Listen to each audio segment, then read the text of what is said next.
Socks or Conversation Socks, CEO of Conversation Socks, and so got a lot of stuff going on, man. Yes, sir. A lot of stuff going on. Good. Yes, sir. Yeah, man. Yeah. Yes, so welcome to the show. Thank you. Trying to take a page out of Mr. Ray Thomas' little book bag. You know, this man's been around, so definitely a legend out here. Yeah. And you know, just trying to change people the way they think. Yeah, man. You know, you can do anything you want to do. Yeah. You know, and that's just real. Whatever your passion is, stop making excuses. Yeah. You know, I hear people say all the time, my New Year's resolution is this and that. No, let's change that. Yeah. Let's just say let's change our whole mind frame. Yeah. Yeah. Now this is crazy. Now, you know, well, first off, all right, let me throw this out there. If you don't mind me saying on the air how old you are. I'm 35, sir. 35. Okay. Yes, sir. So now, for everybody listening, and this is one of the things I like to do on this show is break down objections and break down stereotypes and all of these kinds of things where people talking about, oh, well, he's successful because he had this going on, or he's successful because his parents had this kind of finance, and they have all of these excuses as to why they can't be successful. Yeah. And so now tell us a little bit about your mentors and who you hang around as far as and as far as how you came up. Yeah. Well, I tell you, I came up in Harlem, New York. My mother got murdered when I was 9 over crack cocaine. Somebody stabbed in the heart with a butcher knife. You know, and I had 2 younger brothers. They was both 6. They twins, Jamon and Ramon. And we grew up in Spanish Harlem. I'm Dominican and black. So I was in and out of foster homes. The people that came and took us, the state of New York, they took us in and out of foster homes. They didn't want to split my brothers up. So some lady adopted them, and my auntie actually adopted me. It was easier to take one than to take 2 and split them up. Right. So, and I lost touch with my brothers from that point for 10 years. But, yeah, man, so I never used what happened to me at a young age as feeling sorry. I always use it as motivation. Right. You know, and when I was 10, I found God in the Bible. Yeah. You know, and I read the Bible 3 times in my life. When I was 10, 15, and again at 17, I read the whole Bible from Genesis to Revelation. Right. And you know, each time I read it, I didn't really understand it the first time, but as the time went on and more revelation was revealed through God, I was like, you know what, man?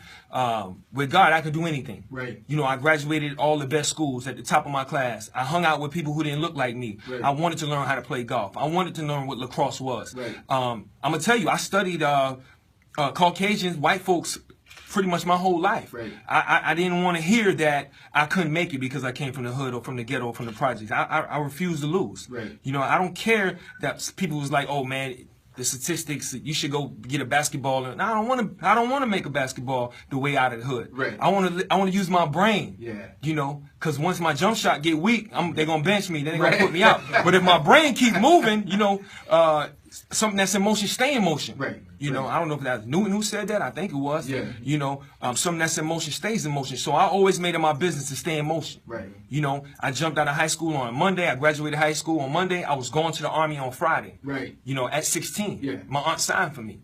So I joined the Army when I was 16. I retired at 33. Yeah. Getting a check for the rest of my life at 33. Wow. Yeah. So I took that as motivation. You know, whatever, I had all these perks. I mean, I just was just excelling, and God was at the front of everything. Right. Forefront of everything. Right. My whole life. Right. You know, I have more faith than money. Right. Right. And with faith, the money's gonna come. Yeah. You do it out of the love. Yeah. You know, so in the same mindset, I said, man, you know, we all can make it. It makes me sick to my stomach to see black men and women and just anybody sagging their pants. Right, right. Man, I be wanting to pull over my car, you know, it's for real. But some people you just can't tell. That's right. I'm saying to myself, don't he know that mean come get me in jail? Right, that's right. Yeah. Really? Yeah. Don't that mean you see what I'm saying? But just because T.I. or whoever want to wear it on TV, the BET Awards, oh, it's cool. Right. Come on. Really? Now, can you talk about that quote that you said earlier? I wanted to About mention the you car. said that Oh on yeah, air. I said On I air. tell my daughter this quote. She's 14.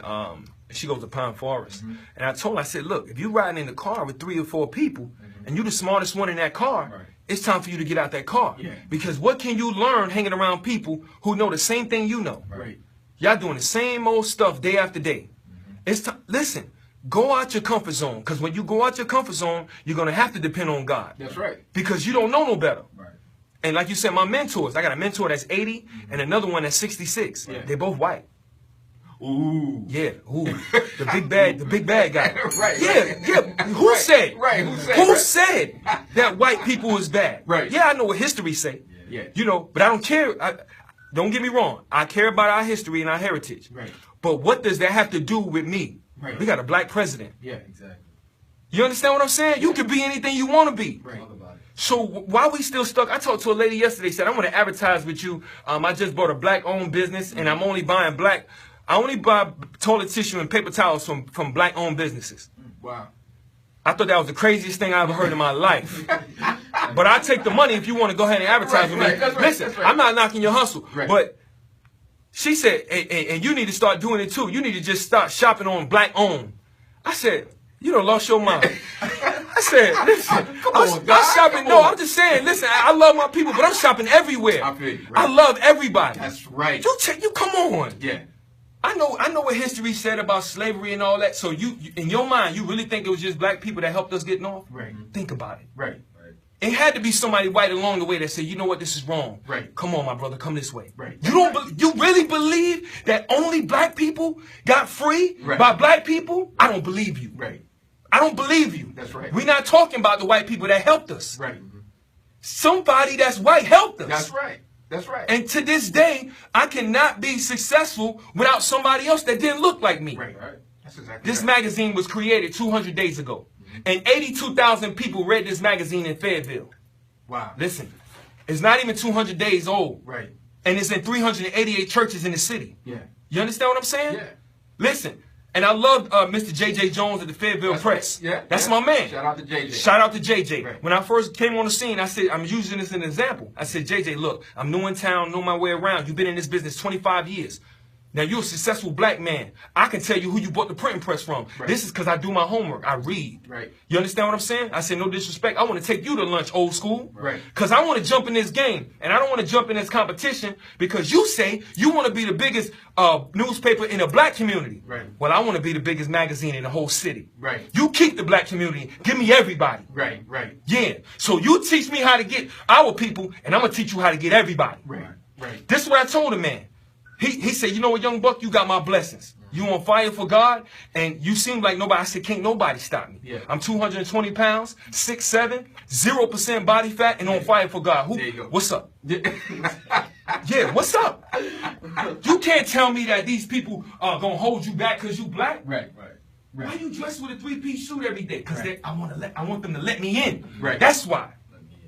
Let me in. If you let me in, Right. because I already know I'm 6'7". Right. I already know I'm 200 pounds. Right. I already know I'm black. Right. But if I go in there with this Calvin Klein suit on, with these wingtips and these conversational socks, Yeah. smelling like Polo Black cologne, and Lord don't let it be a nice looking tenderoni sitting there. Right, right. I'm married, but I ain't blind. Right. I know how to get what I want with my looks. Right. Women do it all the time. That's right. Hey, how you doing, Miss Lady? I'm new in town. This is the magazine. Oh yeah. Yeah.